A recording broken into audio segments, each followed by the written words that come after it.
بسم اللہ الرحمن الرحیم۔ السلام علیکم ورحمۃ اللہ وبرکاتہ۔ صغیرہ گناہ کبیرہ کیسے بن جاتے ہیں؟ محترم ناظرین، بحیثیت مسلمان ہر انسان کو کبیرہ گناہوں کی طرح صغیرہ گناہوں سے بھی بچنا ضروری ہے۔ سانپ خواہ چھوٹا ہو یا بڑا، بہرحال زہر آلود ہی ہوتا ہے۔ اسی لیے آدمی دونوں سے اپنے آپ کو بچاتا ہے۔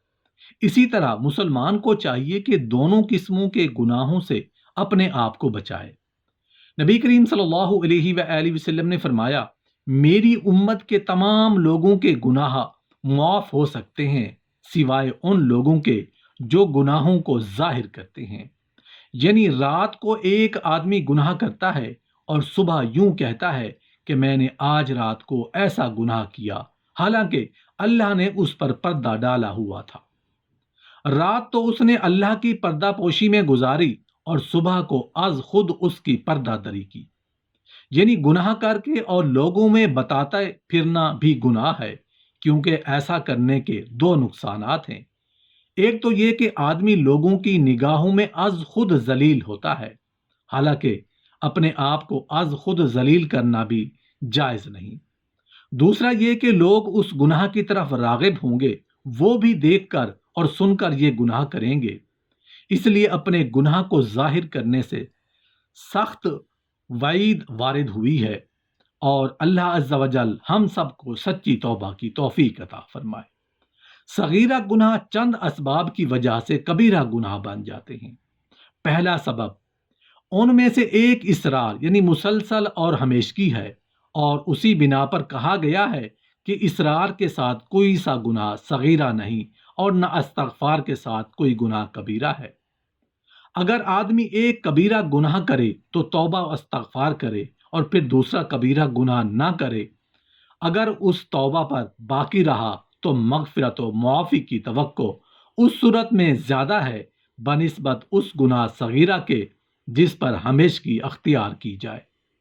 اور اس کی مثال یہ ہے کہ اگر پتھر پر پانی کا ایک ایک قطرہ مسلسل گرتا رہے تو اس میں نشان پڑ جائے گا، اور اگر سارا پانی اسی مقدار میں جتنا قطروں میں گرا ہے ایک مرتبہ پتھر پر ڈال دیا جائے تو کچھ نشان نہیں ہوگا۔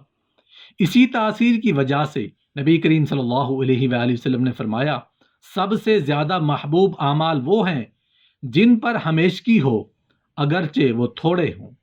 دوسرا سبب، ایک سبب صغیرہ کبیرہ گناہ ہو جانے کا یہ ہے کہ گناہ کو چھوٹا جانا جائے، کیونکہ یہ قاعدہ ہے جتنا آدمی اپنے گناہ کو زیادہ سمجھے گا وہ اللہ تعالیٰ کے نزدیک چھوٹا ہوگا، اور جتنا گناہ صغیرہ جانے گا وہ اللہ تعالیٰ کے نزدیک کبیرہ ہوگا۔ اس واسطے کہ گناہ کو بڑا سمجھنا اس بات کی دلیل ہے کہ دل میں کراہت و نفرت اس گناہ کی موجود ہے۔ حدیث میں آتا ہے کہ مومن اپنے گناہوں کو ایسا جانتا ہے کہ گویا ایک پہاڑ اوپر آ گیا، اب سر پر گر پڑے گا، اور منافق اپنی خطا کو ایسا سمجھتا ہے جیسے ناک پر مکھی بیٹھی اور اس کو اڑا دیا۔ تیسرا سبب، ایک سبب صغیرہ کے کبیرہ ہونے کا یہ ہے کہ گناہ کر کے خوش ہو اور فخر کرے اور جانے کہ مجھ سے جو یہ کام ہوا تو اللہ کی نعمت کے سبب سے ہوا، اور اس بات سے غافل ہو کہ یہ گناہ شقاوت یعنی بدبختی کی وجہ سے ہے، جس کی قدر صغیرہ گناہ کا آدمی کو مزہ معلوم ہوگا اتنا ہی وہ بڑا ہوگا، اور دل کی تاریکی میں اس کی تاثیر بھی قوی ہوگی۔ یہاں تک کہ بعض گناہ گار ایسے ہوتے ہیں کہ اپنی خطا پر لوگوں کی تعریف چاہتے ہیں۔ چوتھا سبب ایک صغیرہ گناہ کے کبیرہ ہونے کی یہ ہے کہ اللہ کی پردہ پوشی اور مہلت دینے کو اس کی عنایت کا باعث سمجھے، اس لیے کہ گناہ کے ترک کرنے میں کاہلی کرے اور یہ نہ جانے کہ مہلت دینے سے اللہ تعالیٰ کو یہ منظور ہے کہ اور زیادہ گناہ کر لے تو یہ مہلت ناراضگی کی دلیل ہے۔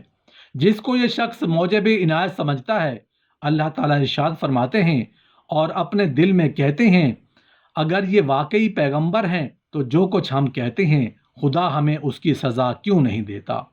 ان کو دوزخ کی سزا کافی ہے، یہ اسی میں داخل ہوں گے